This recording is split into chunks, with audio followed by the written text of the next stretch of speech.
Hello and welcome to the another class everyone. सबसे पहले आप सभी को हैप्पी दिवाली मेरी तरफ से। सेफ रहें, अच्छे से मनाएं, दिवाली को सेलिब्रेट करें और बाहर भी दिए लगाएं और अंदर भी ज्ञान का प्रकाश जो है अपने अंदर जलाएं। ठीक है जी, once again happy Diwali folks. Clear है। आज की क्लास में हम लोग जो हैं वो पार्ट्स, शेड्यूल और आर्टिकल को पढ़ेंगे। अब संविधान का जब पहली बार तुम संविधान को ओपन करोगे एज अ बुक, तो आप किसी भी किताब में देखते हो। फॉर एग्जाम्पल यार, तुम कोई भी किताब उठा लो, जैसे कि आपके पास ये मैंने इंडेक्स लगाया हुआ है, किसका? Experiment with truth. ठीक है, माई एक्सपेरिमेंट विथ ट्रुथ किनका है? महात्मा गांधी जी की ऑटोबायोग्राफी, सभी को पता है, बहुत फेमस किताब है। अब इस किताब को फर्दर महात्मा गांधी जी ने कुछ हिस्से में डिवाइड किया गया होगा। फॉर एग्जाम्पल, पहले पार्ट में उन्होंने अपनी ज़िंदगी का बचपना, जो अपना बचपन होगा बेसिकली, देखो इसमें लिखा भी है, birth and pattern and childhood, child marriage, ये मतलब इनका बचपन का जितना भी हिस्सा है वो पार्ट 1 में इन्होंने मेंशन किया होगा। फिर उसके पार्ट 2 में एजुकेशन के बारे में, फिर पार्ट 3 में, पार्ट 4, 5, 5, इस तरह से उन्होंने अपनी जर्नी को इस किताब में मेंशन किया गया होगा पार्ट्स के रूप में। सिमिलरली अब आ जाओ कॉन्स्टिट्यूशन पे। अब कॉन्स्टिट्यूशन की किताब है यार, देश के लॉज है इसमें सबसे बड़े। क्लियर है। अब जब बात करते हैं संविधान की, तो संविधान में भी आपने कुछ हिस्सों में संविधान को तोड़ा। जब संविधान का आपने डिवीज़न किया, तो संविधान का डिवीज़न प्राइमरी हम 3 हिस्से में देखते हैं। वो कौन कौन से हैं? सबसे पहले पार्ट्स होते हैं, उसके बाद आर्टिकल्स आते हैं, फिर शेड्यूल आते हैं। अब क्या है, जब पार्ट्स की बात करते हैं तो पार्ट्स वही हैं। पार्ट बेसिकली आपके संविधान में आपके पास टोटल आज आपके पास कितने भाग है? 25 भाग है, लेकिन ओरिजिनली 1950 में 22 भाग थे। क्लियर है। एक बार देख लेते हैं भाग होते हैं बेसिकली। सबसे पहले आपके पास कितने पार्ट्स हैं? आपके 25 पार्ट्स हैं। स्टाइलिश मेरा आज काम नहीं कर रहा, तो साथ में लिखते रहना आप लोग, ठीक है। 25 पार्ट्स हैं। जब 25 पार्ट्स की बात कर रहा हूँ, इट मीन्स आपने संविधान को 25 भागों में तोड़ा हुआ है। तो भाग 1 जो है उसमें आपने यूनियन और उसकी टेरिटरी के बारे में बताया, कि संघ और उसके क्षेत्र के बारे में। उसके बाद पार्ट 2 में आपने सिटीजनशिप के बारे में बताया, नागरिकता किस तरह से मिलेगी, नागरिकता कैसी चली जाएगी, ये सारा पार्ट 2 में। अब जब उसके बाद पार्ट 3 में फंडामेंटल राइट्स का जिक्र है भाई। फंडामेंटल राइट बोले तो आपके मौलिक अधिकारों का वर्णन कहाँ पे है? भाग 3 में। और उसके भाग 4 में DPSP, जिसको आप directive principles of state policies बोलते हैं। तो इस तरह से आपने हर हिस्से को डिवाइड कर दिया है।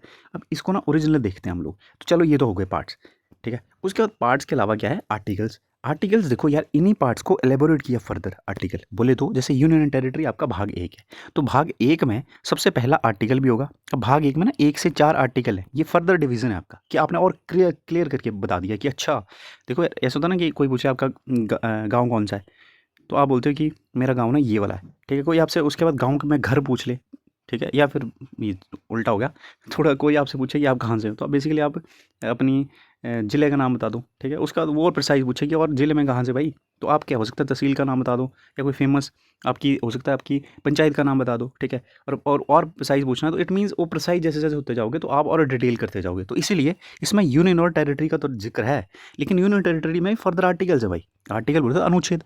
आर्टिकल 1, आर्टिकल 2, आर्टिकल 3, आर्टिकल 4, ये पार्ट 1 का भाग है, भाग 1 का हिस्सा है ये। आर्टिकल 1 बात करता है आपके Bharat, that is union, India that is Bharat, ठीक है। तो नाम बताएगा पार्ट 1, ठीक है। वो यूनियन ऑफ स्टेट होगा, वो बताएगा, वो उसको कल देखेंगे हम अच्छे से। आर्टिकल 2 में बात की जाएगी कि कोई नई स्टेट एडमिट कर रहे हो तुम इंडिया में, तो किस तरह से करोगे, आर्टिकल 2 बता देगा। आर्टिकल 3 बताएगा कि अपनी ही स्टेट के अंदर जब तुम विभाजन करोगे, या अपनी ही स्टेट की जो एग्जिस्टिंग स्टेट्स है ऑलरेडी, उनका आप हो सकता है कि उनका एरिया कम कर दो, बढ़ा दो। उदाहरण के तौर पे आपने उत्तराखंड जो है वो कहाँ से निकला है? यूपी से निकला है, तो उसको हम वहाँ से निकाल करके ला गए। उस तरह से आपने पंजाब जो है, ठीक है, पंजाब को 3 हिस्से में डिवाइड कर दिया था, उसमें से हरियाणा पंजाब से निकला हुआ है, चंडीगढ़ यूटी बना दी। तो वो सारा बेसिकली क्या है आर्टिकल 3 में, ठीक है। इसको डिटेल में देखेंगे, ज़्यादा डिटेल में यहाँ नहीं जाऊँगा मैं। आर्टिकल 4 में बताया कि जो कानून यहाँ तुम संविधान के आर्टिकल 2 और 3 में जो चेंजेस करोगे, वो आर्टिकल 368 होता है, एक बाद में देखेंगे इसको, ठीक है, इसमें जंप नहीं करेंगे। तो बेसिकली आपने डिटेलिंग कर दी पार्ट्स में, और डिटेल आर्टिकल आपने मैंशन कर दी। अब दोस्तों बात आती है शेड्यूल की। तो आपके दिमाग में आएगा ये शेड्यूल क्या हुआ? फिर शेड्यूल यार पता क्या होता है? आप मान लो यहाँ पे ना एक पार्ट 9 है संविधान में, जैसे चलते जाओगे ना, एक पार्ट 9 आता है जिसमें कि आप पंचायत की बातें बारे में बात करते हो, ठीक है।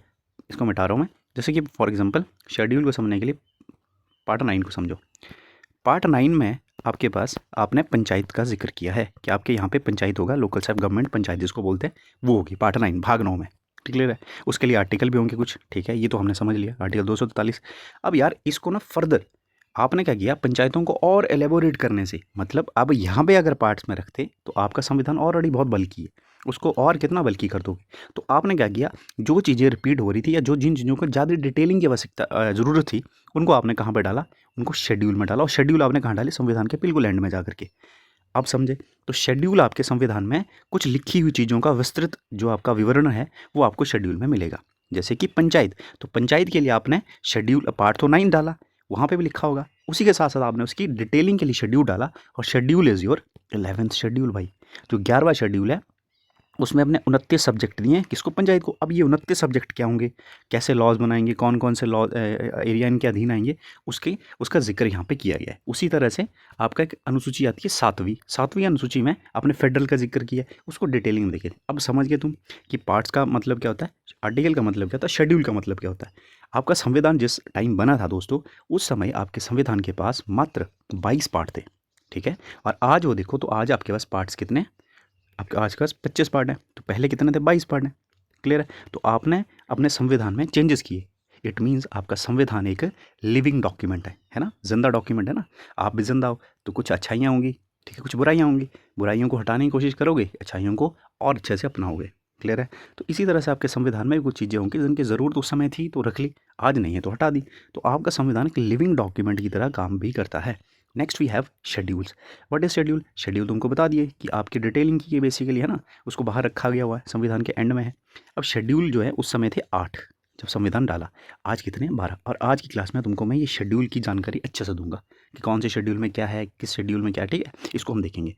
और रही बात आर्टिकल्स की, तो आर्टिकल पहले थे भाई 395, अभी आर्टिकल इंक्रीज़ हो गया है, ठीक है, 448 के आसपास हैं, तो उसको अपना देख लेना है। तो ये डिटेल हो गया हमारा संविधान के बारे में कि संविधान में आर्टिकल का क्या मतलब हुआ, पार्ट्स का क्या मतलब हुआ और शेड्यूल का क्या मतलब हुआ। एक बार फिर से मैं रिपीट करूंगा चीज़ों को। पार्ट्स बोले तो आपके संविधान के वह हिस्सों में आपने अलग अलग चीज़ों को मेंशन किया है। अब पार्ट्स को अच्छे से समझो। ये देखो यार, ये आपके संविधान की ओरिजिनल डॉक्यूमेंट्स हैं, ठीक है, जो लिया गया है। अब इसको देखो कितना ब्यूटीफुली, अब पता तुमको ये हैंड रिटन है, ठीक है, हाथ से लिखा गया है। कितनी ब्यूटीफुल राइटिंग है इनकी, है ना। और हमारी देखो राइटिंग, ठीक है। ये देखो ये जो राइटिंग है, ये राइटिंग है किसकी, तो इनको जो इंग्लिश वर्जन है इसको कैलीग्राफ किया गया था, लिखा गया था बेसिकली।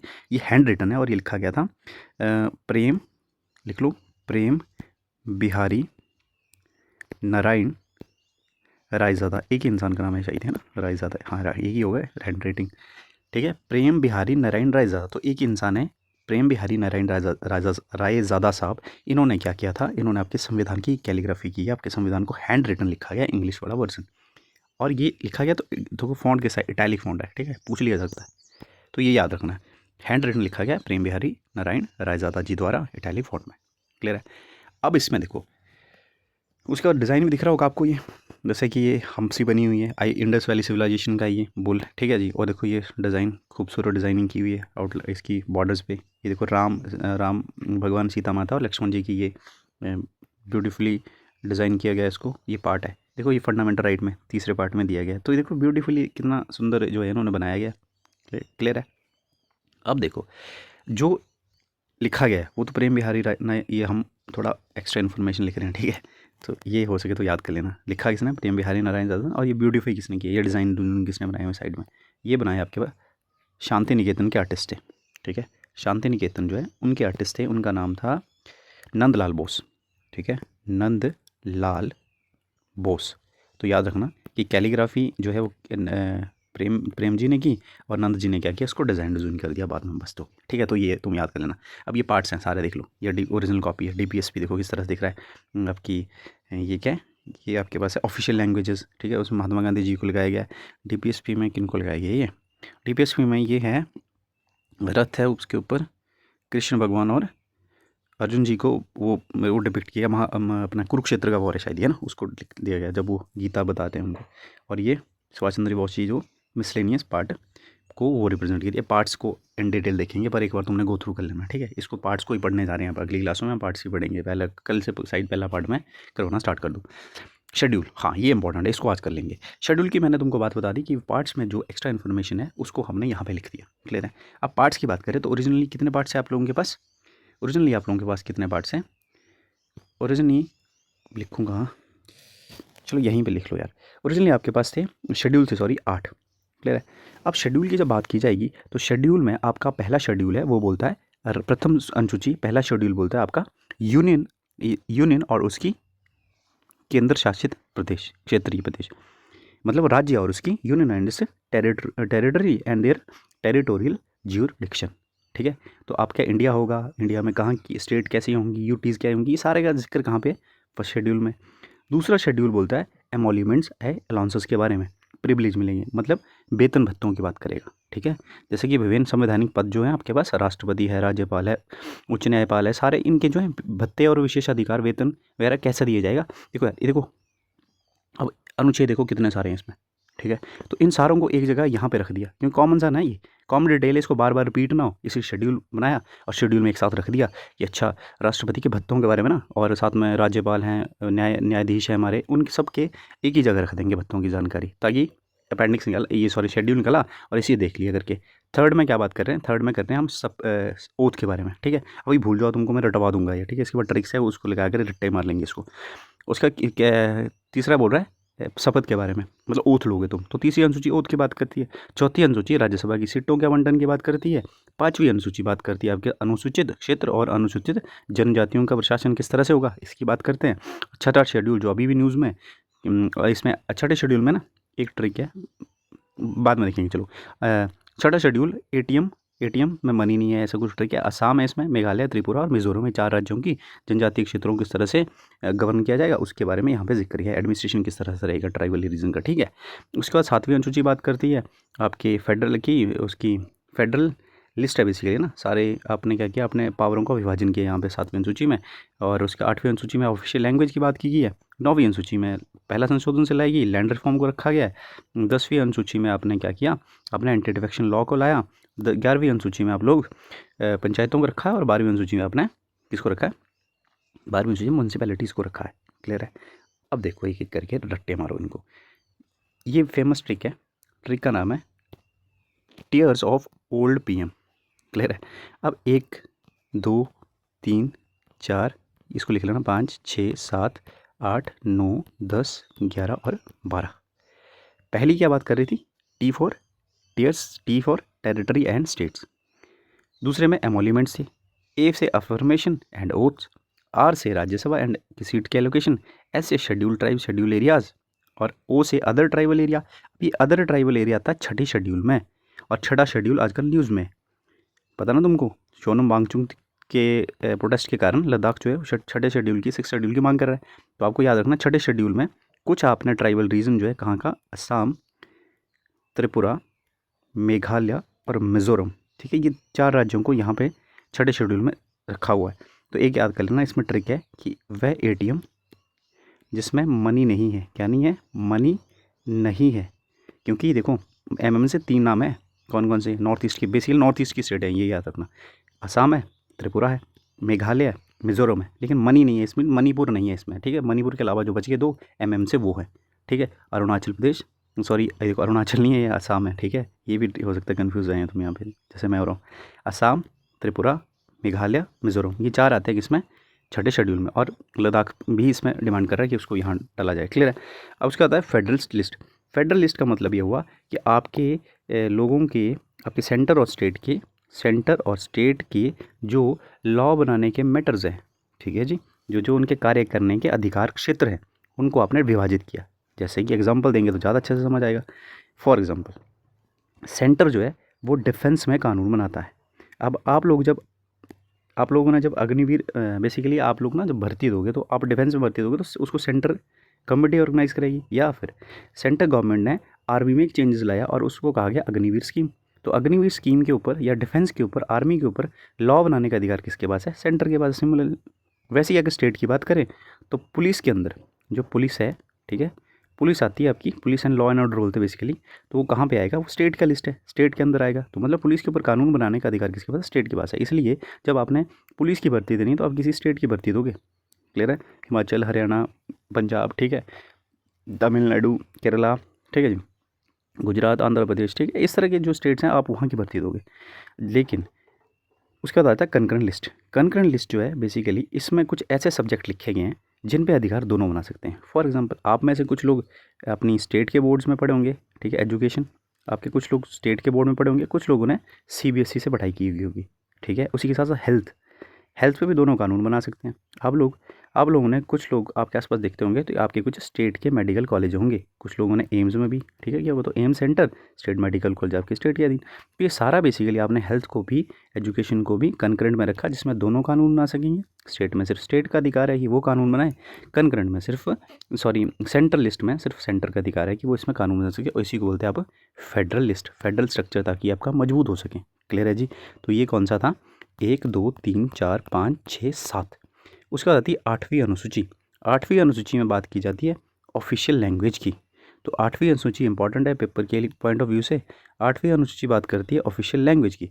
ऑफिशियल लैंग्वेज बेसिकली आपके संविधान में ओरिजिनली 14 ऑफिशियल लैंग्वेज थी, जो करंटली कितनी है, 22। तो इसको भी देखेंगे अमेंडमेंट में जाकर के कि ये जो 8 ऐड हुई हैं बेसिकली ये कौन कौन सी हैं। तो ऑफिशियल लैंग्वेज इंपॉर्टेंट है यार, पेपर में पूछा जाता है, 8वीं अनुसूची में होता है। 9वीं अनुसूची जो है ये बाद में ऐड की गई। अब इसके 8वीं के बाद ना, बाद में 9वीं जो है पहली बार ऐड की हुई अनुसूची है एक संविधान के बनने के बाद। लैंड रिफॉर्म्स की जब बात करते हैं तो वर्ष 1951 में पहली बार लैंड रिफॉर्म के लिए पहला संविधान संशोधन किया गया और इस अनुसूची को लाया गया। ठीक है जी। उसके बाद डी फॉर डिफेक्शन। डिफेक्शन बोले तो आपके बहुत से चुने हुए प्रतिनिधि अपनी पार्टी ना बदलने चुनाव करने के बाद, ठीक है, इसके लिए एक लॉ आता है, उसको बोलते हैं एंटी डिफेक्शन लॉ। तो डी फॉर डिफेक्शन, दल बदल विरोधी कानून। और दल बदल विरोधी कानून को आपने 10वीं अनुसूची में रखा है। इसको लाया था साल 1985 में। क्लियर है। और संशोधन किया था आपने 52वां। क्लियर है। उसके बाद आ जाता है आपके पी फॉर पंचायत, 11वीं अनुसूची, 12वीं अनुसूची। 11वीं अनुसूची में आप पंचायत की बात करते हैं और 12वीं अनुसूची में आप म्यूनसिपैलिटी की बात करते हैं। 73वां संविधान संशोधन और 74वां संविधान संशोधन किया गया इनको डालने के लिए। आई होप आपको ये अनुसूचियाँ क्लियर होंगी, अनुसूचियों का मतलब क्लियर होगा। बाकी अगर तुमको ये चीज़ें समझ नहीं आ रही हैं तो इनको हम इलेबोरेटली डिस्कस भी करेंगे। जैसे डिफेक्शन मैंने तुमको यहाँ नहीं बताया होता। क्लियर है। इसको मैं बाद में डिटेल में बताऊँगा कि किस तरह से डिफेक्शन होती है। लैंड रिफॉर्म जो है इसको भी बाद में देखेंगे। अच्छा, लैंड रिफॉर्म बेसिकली ये था कि पहली अनुसूची जो डाली गई बाद में, 9वीं अनुसूची जिसको कहते हैं अब, वो डाला गया पहले संविधान संशोधन के माध्यम से। अब सरकार जो थी वो लाना चाहती थी क्या, डेवलपमेंट वर्क कर रही थी। फॉर एग्जाम्पल सरकार ने लैंड रिफॉर्म लाने थे। बड़े बड़े ज़मींदारों के पास बहुत बड़ी लैंड थी, उसको तोड़ करके, ठीक है, छोटे छोटे लैंडलेस लोगों को देनी थी जिनके पास ज़मीन नहीं थी। ठीक ही काम कर रही थी सरकार। लेकिन जब सरकार ये करने गई तो सरकार को ये दिक्कत आई कि लोगों ने क्या किया कि फंडामेंटल राइट था, राइट टू प्रॉपर्टी, उस समय 1950 में। ठीक है। तो सरकार ने, जब भी सरकार ज़मीन लेगी तो लोग उठ करके सुप्रीम कोर्ट चले जाएंगे कि हमारा फंडामेंटल राइट छीन लिया। और सुप्रीम कोर्ट को स्पेशल हिदायत दी है कि फंडामेंटल राइट की प्रोटेक्शन करनी है आपने। ये भी देखेंगे कौन सा आर्टिकल कहता है। ठीक है। तो लोगों के बीच ना टसल सी क्रिएट होगी स्टार्टिंग में ना, कि लोगों की ज़मीन लेनी, सरकार कुछ काम करना चाह रही, कर ही नहीं पा रही है। तो फिर क्या किया सरकार ने, ये लैंड रिफॉर्म्स के लिए पहली अनुसूची रखी और इसको अनुसूची में ले करके रख दिया, ताकि, और साथ में ये भी लिख दिया कि हमने जो 9वीं अनुसूची में जो रखा गया है उसमें जो चेंजेस होंगे वो जुडिशियल रिव्यू में नहीं आएंगे। ठीक है। अब जुडिशियल रिव्यू क्या होता है देखो, ये बाद में देखेंगे। ठीक है। जुडिशियल रिव्यू बेसिकली उसको जुडिशरी जो है वो चेक नहीं करवाई, तो बचने के लिए सरकार यहाँ रखती थी कानून, इसके लिए लाया गया ये। अब धीरे धीरे करके इनको सबको देखेंगे। बस ये तुमने ट्रिक याद करनी है कि tears of old PM, territory से लेकर के एक बार रट्टा मार लो बस इसको तुम। ठीक है। इसमें से सबसे इंपॉर्टेंट बताऊँ तो ये 6ठी से लेकर के 6 कहाँ पे, यहाँ से फेडरल भी इंपॉर्टेंट है, 6ठी से लेकर के यहाँ तक ये सारी रट लेनी तुमने। क्लियर है। सबसे इंपॉर्टेंट है। और उसके बाद ये भी रट लो, इसको भी याद कर लो। चलिए जी, ये लिखे तो थे मैंने पर पार्ट्स, वैसे तुमने रट्टे नहीं मारना इसको। ठीक है। ट्रिक टुक से याद नहीं करना, इनको अच्छे से पढ़ करके याद करो। वैसे ही ज़्यादा लंबे समय तक याद रहते हैं, पर फिर भी ट्रिक है, तुम एक बार इसको पॉज करके एक बार देख लेना करके। ठीक है। तो आज की क्लास लंबी हो रही है, मैंने सोचा था बहुत छोटे में निपटा दूंगा, लेकिन बहुत लंबी होगी। होपफुली तुमको ये चैप्टर क्लियर होगा। और देखो यार, बार बार रिवाइज़ किया करो चीज़ों का ना। जैसे आज पहला लेक्चर, दूसरा लेक्चर हो गया, ऑलमोस्ट तीसरा ये, तो आप चीज़ों को रिवाइज़ करते रहा करो ताकि चीज़ें लंबे समय के लिए याद रहें। चलिए मिलते हैं कल किसी नेक्स्ट वीडियो में। तब तक के लिए पढ़ाई करें, मस्त रहें। ठीक है। Happy Diwali once again. Enjoy करें, अपना भी ख्याल रखें और आसपास भी अपने लोगों का भी ख्याल रखें, जानवरों का, सबका बेसिकली ख्याल रखें। और thank you so much for watching folks. See you in the next video. Bye bye.